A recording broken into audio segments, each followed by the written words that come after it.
नमस्कार, जय हिंद गुरुजनों। स्वागत है आपका अपने क्लास एनएसपी एकेडमी में।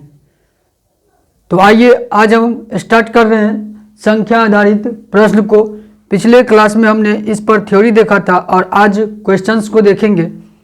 जैसे कि आज का प्रथम क्वेश्चन दिया हुआ है क्या, तो प्रथम 20 प्राकृतिक संख्याओं का योग क्या होगा। तो आपको इसको बनाने के लिए आप एक शॉर्ट ट्रिक को देखे थे। यदि आप पार्ट 1 नहीं देखे हैं, इस पर थ्योरी पार्ट को आप नहीं देखे हैं, तो आप उस क्लास को अवश्य देख लें, तो अवश्य ही यह बन जाएगा। बड़ा ही इजी है।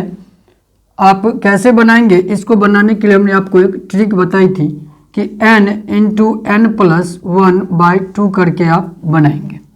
तो n क्या होता है, तो n संख्या, तो संख्या कितने कह रहे हैं 20, तो 20 इंटू 20 प्लस में 1 बटे में 2, 20 गुने 21 बटे में 2, तो 20 10 यहाँ से और यहाँ आ गया 10 गुने में 21, तो कितने आ जाएंगे इसका आंसर, तो 210। तो इस सवाल का आंसर हो गया बी नंबर ऑप्शन 210। इस तरह आप जितने भी प्राकृतिक संख्याओं का योग कहें तो आप आसानी से इस ट्रिक से निकाल पाएंगे। तो चलिए फिर अगले सवाल की ओर चलते हैं।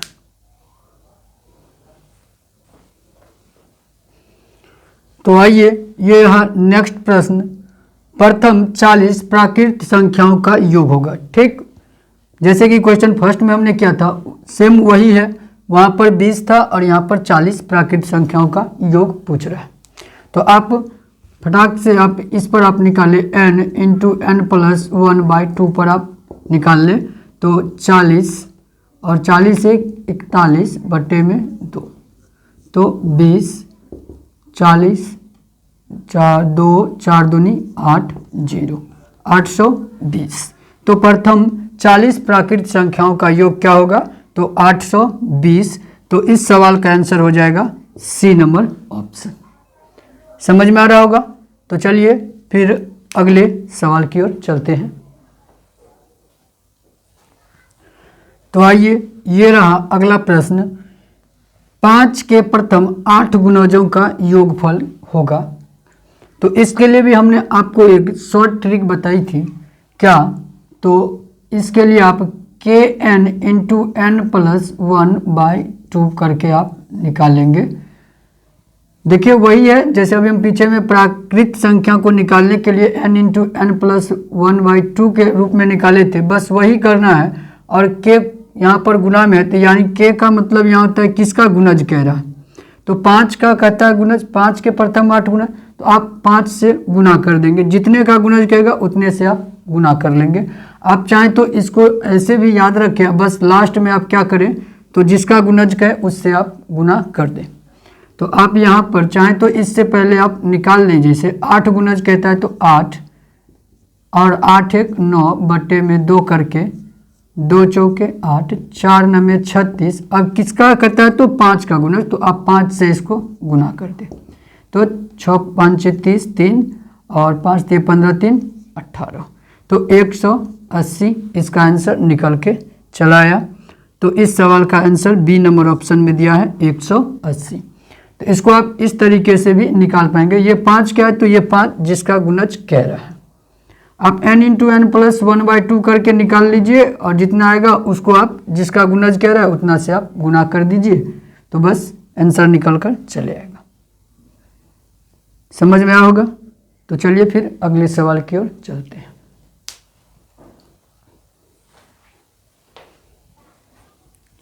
तो आइए, ये रहा अपना अगला सवाल, 3 लगातार प्राकृतिक संख्याओं का योग 51 है, तो सबसे बड़ी संख्या क्या होगी। आप इसको कैसे बनाएंगे, न शुरुआती का पता है, न अंत का, न बीच का, सीधे कह दिया 3 लगातार प्राकृतिक संख्या का योग 51 है, तो सबसे बड़ी संख्या क्या होगी। तो आप इस तरह के सवाल को बनाने के लिए आप क्या करेंगे कि जो संख्या दिया रहे और कितना कह रहे 3 लगातार, तो आप संख्या में जितनी प्राकृतिक संख्या को कह रहा है 3, तो आप उससे भाग करेंगे तो बिचला संख्या निकल के बीच वाली संख्या निकल कर आ जाएगी। तो इससे अगर हम इसको भाग करें तो 17 बार में ये विभाजित होगा, तो 17, यानी ये 17 जो है ये बीच की संख्या है। 3 लगातार प्राकृत संख्या की बीच की संख्या ये 17 है। तो एक पीछे अगर हम जाएं तो 16 और एक आगे बढ़े तो 17, आप जोड़ के देख ले तो आ जाएगा 51। तो ये 17, 18, 16, 16, 17, 18, ये 3 संख्याएं हैं। तो इसी 3 संख्या का योग 51 है। तो क्या कहता है सबसे बड़ी संख्या क्या होगी, तो सबसे बड़ी संख्या क्या होगी, तो 18 होगी। यानी इस सवाल का आंसर क्या हो गया, तो बी नंबर ऑप्शन। ठीक है ना। तो चलिए फिर नेक्स्ट सवाल की ओर चलते हैं।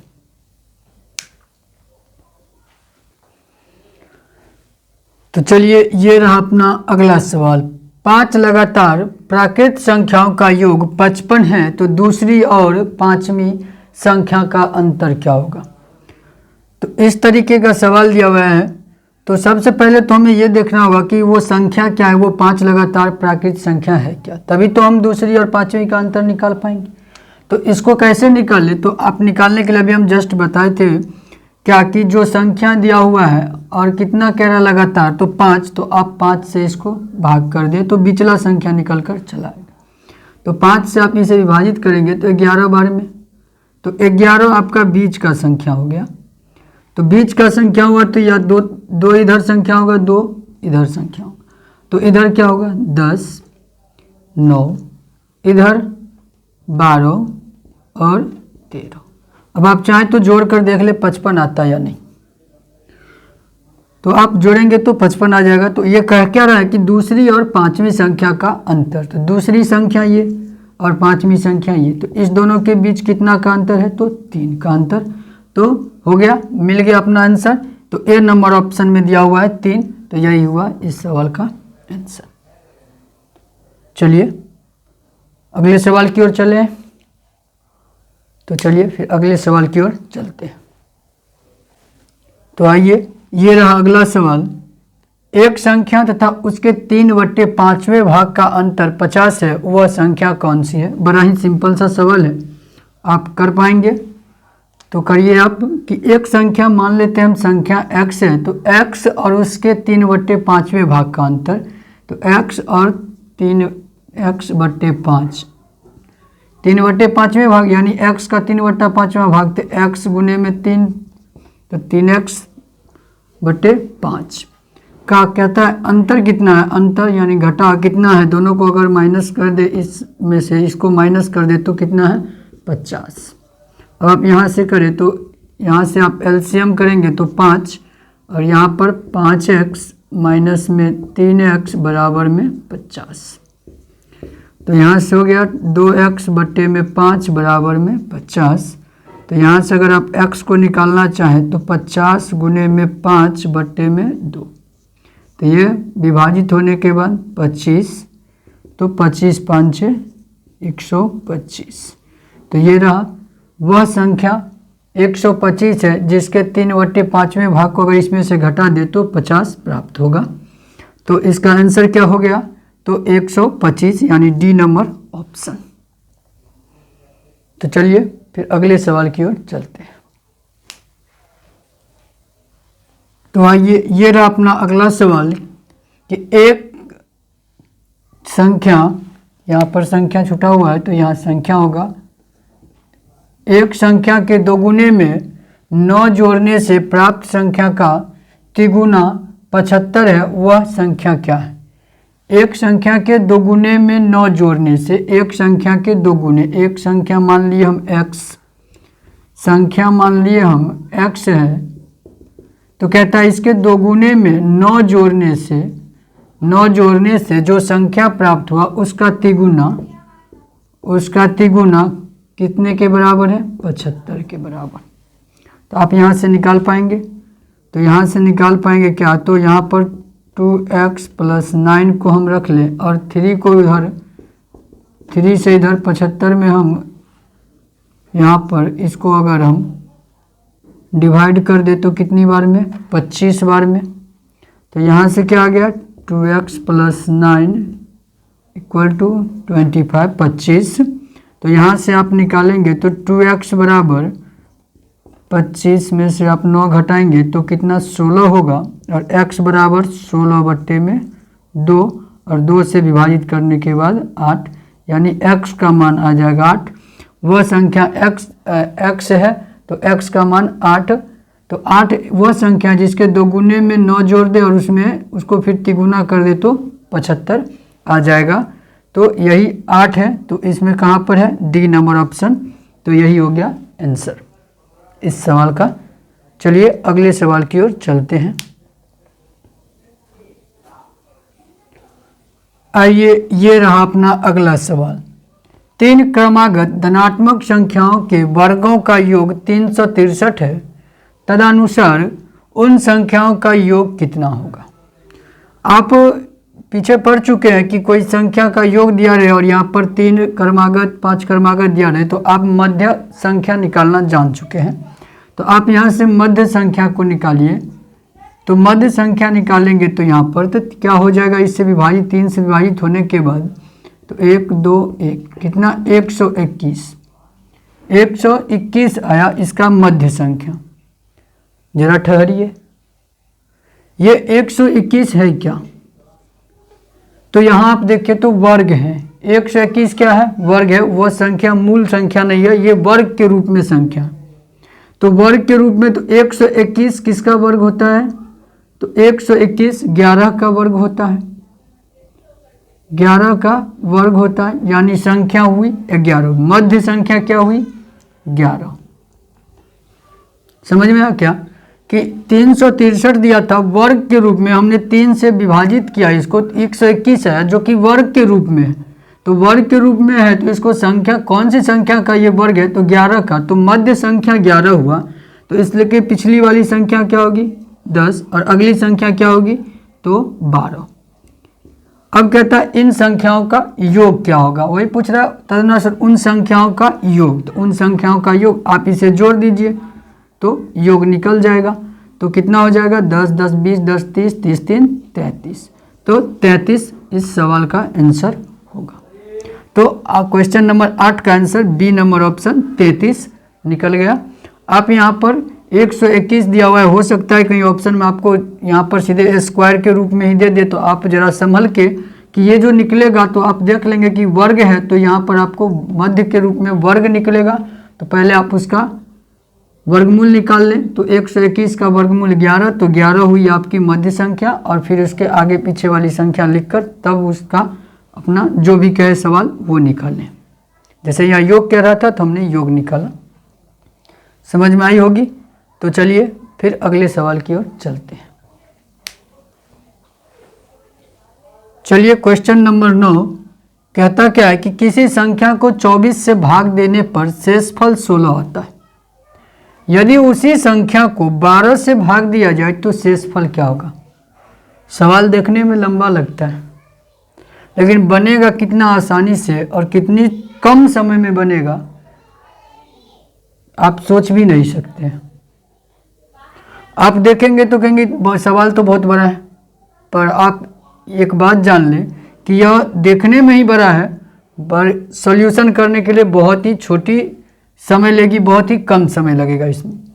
आप अगर यदि कोई संख्या दे रखा है, कहता है उसको अगर किसी एक संख्या से भाग दे तो शेषफल इतना आता है, फिर दूसरी संख्या दे कि उसी संख्या को भाग करने से शेषफल क्या होगा, तो आप एक काम करें कि पहला जो भाजक है उससे अगर भाग दिए तो शेषफल जितना आया है उसमें दूसरा भाजक से आप भाग कर दीजिए, बस आपका आंसर निकल कर चला आएगा। जैसे यहाँ पर दिया कि किसी संख्या को 24 से भाग देने पर 16 आता है, तो 24 पहला भाजक और उसका शेषफल क्या है 16। तो इस शेषफल में हम 12 से भाग दे दें, ये जो दूसरा भाजक है 12 से भाग दे दें, तो यहाँ जो शेषफल आएगा वही शेषफल इसका आंसर होगा। आप चेक करके भी देख लेंगे। पहले तो इसका आप आंसर निकालें। कहता है 16, तो 16 है शेषफल, और कहता है फिर 12 से भाग दिया जाए, तो आप इसमें 12 से भाग करिए, तो 12 एकम 12 शेषफल 4, यानी इसका आंसर आपको निकल के आएगा बी नंबर ऑप्शन 4। आप चाहे तो चेक कर लें। तो मान लीजिए आप एक संख्या 40 लीजिए, संख्या को 40 लीजिए और उसमें 24 से आप भाग कीजिए, तो यहाँ से 24 एकम 24 लगेगा, यहाँ शेषफल 16 आया। ठीक, मान लिया हम संख्या को 40 संख्या है जिसमें 24 से भाग देने पर शेषफल 16 आता है। अब कहता है इसी संख्या को आप 12 से भाग कीजिए तो शेषफल क्या आएगा। तो आप 40 को 12 से भाग करेंगे तो 12 तिये में 36, 12 तिये में 36, तो देखिए कितना शेषफल आया 4। हम कितने आसान तरीके से निकाल पाए कि इस शेषफल में इस भाजक से ये 12 से 16 में भाग कर दिए तो जो शेषफल आया वही इसका आंसर हो गया। तो इस तरीके के सवाल को देखने के बाद आप घबराएं नहीं, बहुत ही कम समय लेगा आपको ये बनाने के लिए। बस पहली बार में जो शेषफल आया वह दूसरी भाजक से आप उसमें भाग कर दे तो आपका जो शेषफल होगा वही इसका आंसर होगा। समझ में आया होगा। तो चलिए नेक्स्ट सवाल की ओर चलते हैं। आइए क्वेश्चन नंबर 10 ठीक उसी तरह का सवाल है जैसे क्वेश्चन नंबर 9 में था। कहता है किसी संख्या को 114 से भाग देने पर शेषफल 21 आता है तो उसी संख्या को 19 से भाग दिया जाए तो शेषफल क्या होगा। तो अभी हम देखे थे कि ज़्यादा इसमें सोचने वाली बात नहीं है, बस पहली बार में जो शेषफल आया है उसमें दूसरा भाजक से हमें भाग कर देना है, यानी 21 में हमें 19 से भाग कर देना है। तो 19 से कम 19, शेषफल जो आया वही बस 2। तो इस सवाल का आंसर क्या हो गया, बी नंबर ऑप्शन 2। इस तरह का सवाल आप देखिए, बस कुछ नहीं, शेषफल पहली बार में जो आया वो और दूसरी बार जो भाजक है इसको भाग कर दीजिए इसमें, बस जो शेषफल निकल के आएगा वही इसका आंसर हो जाएगा। आप ज़्यादा सोचेंगे नहीं, यहाँ पर समय यहाँ पर आपको लैप्स नहीं करना है। चलिए फिर अगले सवाल की ओर चलते हैं। तो आइए अगले सवाल की ओर चलते हैं। तो ये है अपना अगला सवाल क्वेश्चन 11। एक कक्षा में कितने छात्र हैं यदि सीटों की 4 पंक्तियां भरने के बाद 2 छात्र बचते हैं और यदि सीटों की 3 पंक्तियां भरी जाती है तो 9 छात्र बचते हैं। जरा सोचिए इसको किस तरीके से बनाए जो बहुत जल्द बन जाए। हम मान लेते हैं कि संख्या जो है छात्र का वो x है। तो कहता है 4 पंक्तियां भरने के बाद, तो 4 पंक्तियां अगर हम भरते हैं, 4 पंक्तियां भरते हैं, x में 4 से भाग दे देते हैं तो शेष कितना बच जाता है 2। अगर हम इसमें से शेष 2 को घटा लें तो क्या ये जो संख्या प्राप्त होगी हमें ये पूरी तरह से 4 से विभाजित हो जाएगी। अब इतना ही संख्या, इतना ही जो छात्र है वही छात्र में 3 पंक्तियां भरी जाती है, 3 पंक्तियां भरी जाती है, तो 3 पंक्तियां भरी जाती है तो x में 3 से भाग दे, कितना शेष आता है तो 9 शेष बचा। क्या हम 9 से इसमें घटा दें, इस x में से 9 घटा दें तो जो प्राप्त संख्या होगी वो 3 से विभाजित नहीं होगी। अगर कोई भाज्य हमें भाग करना होता है तो जो शेष आता है अगर हम शेष को घटा दें तो वो पूर्णतया विभाजित हो जाता है। तो यहाँ पर 2 शेष आ रहा था संख्या में, 4 से विभाज्य करने के बाद 2 शेष, 2 को घटा दिए तो पूर्णतया विभाजित। यहाँ पर 3 से अगर हम विभाजित कर रहे थे तो 9 शेष आ रहा था, तो 9 को माइनस कर दे तो पूर्णतया विभाजित हो गया। तो बस ये दोनों तो आपस में बराबर होंगे, संख्या तो उतना ही है, तो आप यहाँ से निकाल लीजिए। तो आप यहाँ से क्रॉस मल्टीप्लिकेशन कीजिए तो 3x हो जाएगा यहाँ से, और यहाँ से 3 दूनी में 6 हो जाएगा। 4 से इधर करेंगे तो 4x और 9 चौके 36 हो जाएगा। ठीक, अब यहाँ से आप ले लें तो यहाँ पर 3x और इधर 4x लाते हैं और इधर माइनस में 36 है और ये प्लस हो जाएगा उधर 6 जाके। अब यहाँ पर क्या होगा तो माइनस में x और इधर माइनस में 30, तो माइनस माइनस यहाँ से खत्म हो जाएगा तो x बराबर क्या बचेगा 30। तो वो यही वह संख्या है जिसमें 4 पंक्तियाँ में अगर बैठाते हैं तो 2 छात्र बच जाते हैं और 3 पंक्तियाँ में बैठाते हैं तो 9 छात्र बच जाते हैं। तो संख्या कितनी हुई तो 30, सी नंबर ऑप्शन। यहाँ आप समझ गए होंगे कि यहाँ पर क्या किया गया है। संख्या में 4 से भाग किए तो 2 शेष बचा तो हम 2 को घटा लिए। संख्या में 3 से 3 पंक्ति में बैठा यानी 3 से भाग किए तो 9 शेष बच रहा था इसलिए हम 9 को घटा दिए। संख्या तो उतना ही है तो दोनों को बराबर करके हम निकाल लिए x का मान जो कि क्या है तो कक्षा में छात्र की संख्या तो 30। तो चलिए नेक्स्ट सवाल की ओर चलते हैं। तो आइए ये रहा अपना अगला सवाल। क्या है, रमेश के पास कुछ गायें और मुर्गे हैं। यदि कुल सिरों की संख्या 48 तथा पैरों की संख्या 140 है तो उसके पास कितने मुर्गे। जी हाँ सर जी, मुर्गा मुर्गी सब पढ़े पड़त, घोड़ा बकरी सेहो पढ़े पड़त। अब देखियो यहाँ पर हम जाने छे कि अहाँ एक एक्स वाई पर बना लेब, एक्स वाई पर अहाँ आसानी से मतलब लंबा प्रोसेस यहाँ जरूर बना लेब, लेकिन अपना पास तो समय ओते अछि नहीं, तो बनाब केना शॉर्ट ट्रिक से।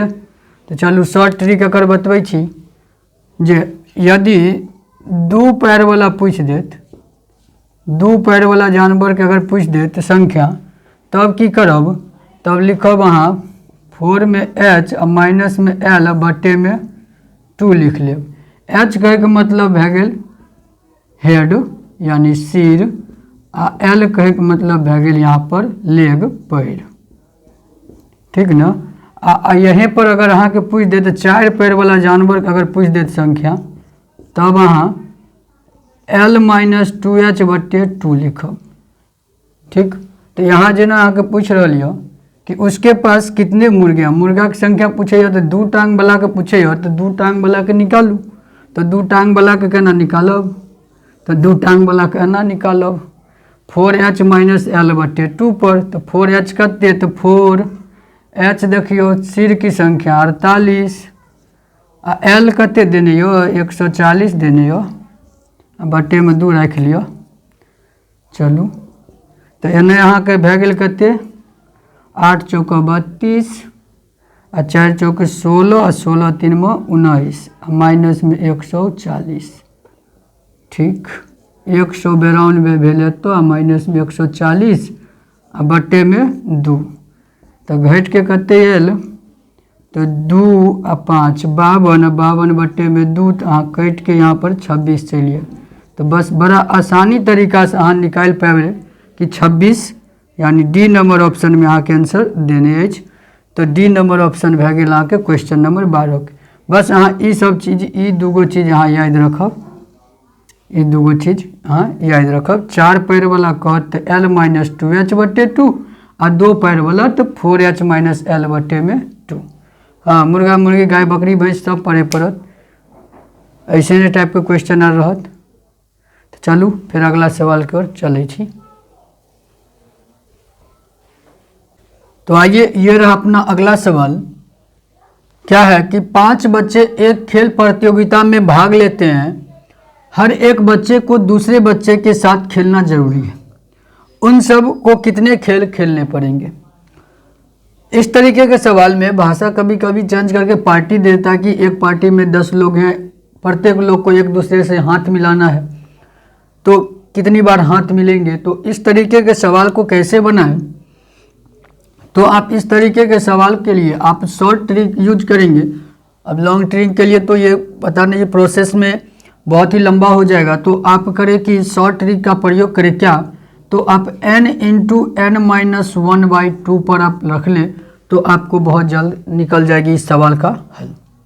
जैसे यहाँ पर n यानी कि कितना व्यक्ति है वो देखें, तो व्यक्ति कितना है, तो 5 और 5 माइनस 1 तो कितना हो जाएगा 4, और बट्टे में 2 को रख ले, तो 2 दूनी में 4 यहाँ से, तो यहाँ से कितना हो गया 5 गुने 2 बराबर में 10, यानी वो सभी खेल कितने खेलेंगे, तो 10। तो इसका आंसर क्या हो गया, डी नंबर ऑप्शन 10। आप इसे याद रखेंगे। यहाँ पर कभी कभी वही बोले जो पार्टी के लिए भी दे देता है कि पार्टी में 10 लोग हैं, एक दूसरे से हाथ मिलाते हैं, कितने बार हाथ मिलेंगे, तो इस तरीके से सवाल दे देते हैं। तो आप इस पर इस फार्मूले का यूज करें और बहुत जल्द निकल जाएगा। तो चलिए फिर अगले सवाल की ओर चलते हैं। तो आइए, अगला सवाल है, एक टंकी का 2/5 भाग भरा है, यदि इसमें 16 लीटर पानी और डाल दे तो टंकी का 6/7 भाग भर जाता है, टंकी की धारिता कितनी है। इसको हम 2 तरीके से बना सकते हैं। पहले हम सिंपल तरीका देखें तो मान लेते हैं टंकी का कुल धारिता x मान लेते हैं। कुल धारिता को यदि हम x मान लेते हैं तो कितना भरा हुआ है, तो 2/5, यानी x का 2/5 भरा हुआ है, x का 2/5 भरा हुआ है। और यदि इसमें 16 लीटर पानी ऐड कर दें, जोड़ दें, 16 लीटर पानी जोड़ दें, तो ये 6/7 हो जाता है, यानी x का 6/7 हो जाता है। तो यानी यहाँ पर 6x/7 7 तो हम लिख सकते हैं। तो चलिए यहाँ से हम क्या कर सकते हैं, तो यहाँ पर यदि हम 16 को यहाँ रख लें और इधर 6x बटे में 7 और इस 2x और बटे में 5 को हम इधर माइनस कर दिए, तो यहाँ से 16 बराबर 7 5 में 35 एलसीएम और 6 5 30x माइनस में 14x बराबर 16। यहाँ पर क्या हो जाएगा, तो 16x बटे में 35। यहाँ से यदि हम x का मान निकालें तो 16 गुने 35 बटे में 16, 16 से 16 यहाँ पर विभाजित हो जाने के बाद x का मान क्या बचेगा, 35। तो ये कुल धारिता कितनी हुई, तो 35। इस तरीके से तो हम निकाल पाए कि सी नंबर ऑप्शन हो गया।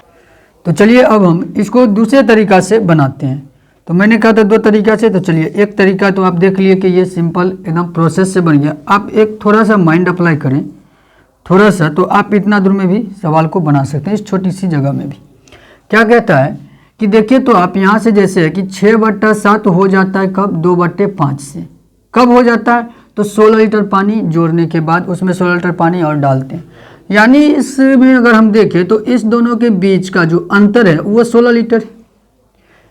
इसमें 16 लीटर पानी और डालने के बाद ये इतना हो जाता है, तो इस दोनों के बीच अंतर 16 लीटर है।